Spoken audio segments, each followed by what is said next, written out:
کے کرم پہ ٹھہر گئی، دل کیا سنور گیا، میری قسمت سنور گئی، دل کیا سنور گیا،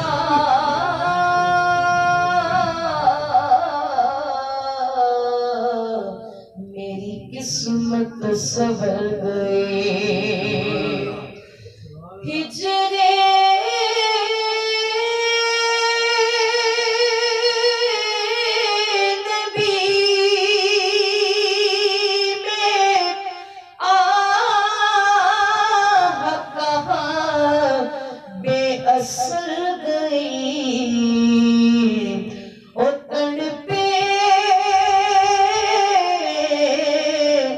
جو ہم یہاں تو مدینے خبر گئے، صلی اللہ آئیے مل کے قصیدہ بردہ شریف پڑھیں گے، سبھی حضرات کو آتا ہے مل کے شامل ہو جائیے۔ مولایا صلی وسلم دائما ابدا علی حبیبک خیر الخلق كلهم، مولایا صلی وسلم دائما ابدا علی حبیبک خیر الخلق كلهم۔ اور یہ بڑا مقبول بارگاہ درود شریف ہے، اس کی خاصیت بھی یہ ہے کہ حضور کی سنہری جاریہ کا تعالیٰ شریف ہے نا، اس کا ایک شعر اس تالے کے اوپر لکھا ہوا ہے، مل کے شامل ہو جائیے۔ مولایا صلی وسلم دائما ابدا علی حبیبک خیر الخلق كلهم، محمد سید الکونین والثقلین، محمد سید الکونین والثقلین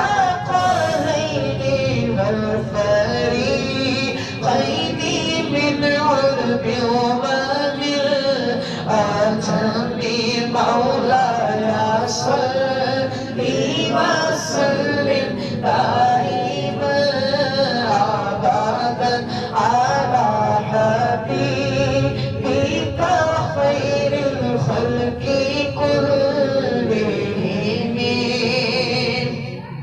اور بڑا خوبصورت شعر کہ ایک دن جبریل سے کہنے لگے شاہ عمر، تم نے دیکھا ہے جہاں بتلاؤ تو کیسے ہے ہم، عرض کی جبریل نے شاعری محترم، آپ کا کوئی مماثل ہی نہیں، رب کی قسم نہ کوئی آپ جیسا تھا، نہ کوئی آپ جیسا ہے، کوئی یوسف سے پوچھے مصطفیٰ کا حسن کیسا ہے، زمین و آسمان میں کوئی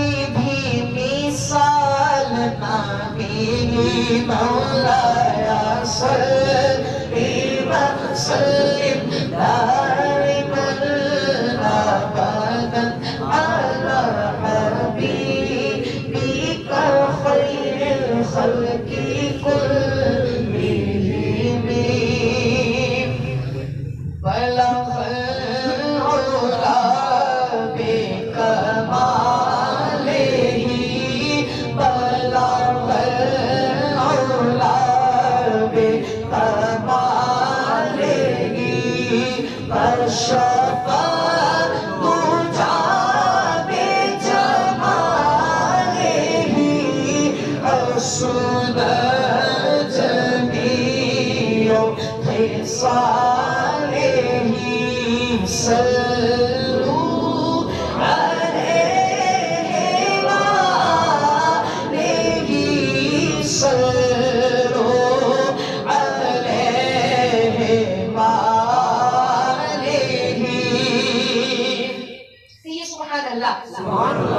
شیخ سعدی رحمۃ اللہ تعالی علیہ آپ نے وضو کی شان میں 4 مصرے لکھنے کا سوچا.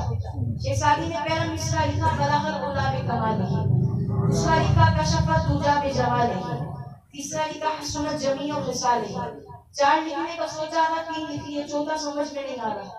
آپ پریشان ہو گئے، سوچتے سوچتے سو گئے.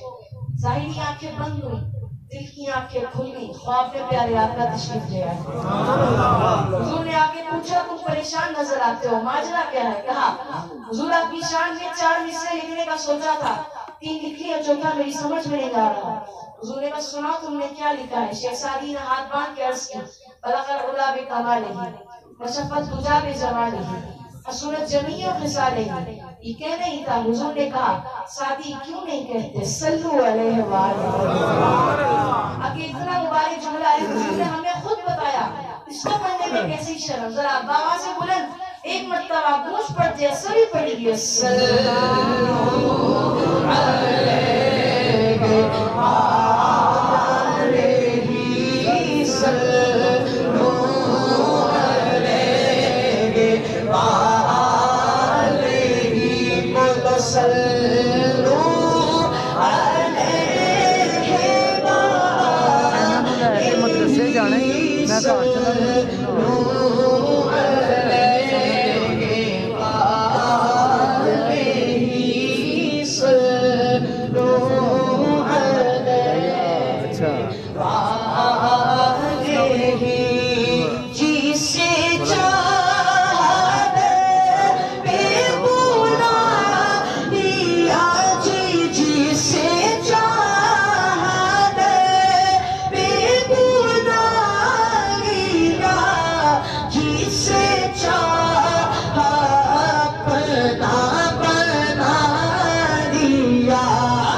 فرمائش کی گئی ہے ہماری شان.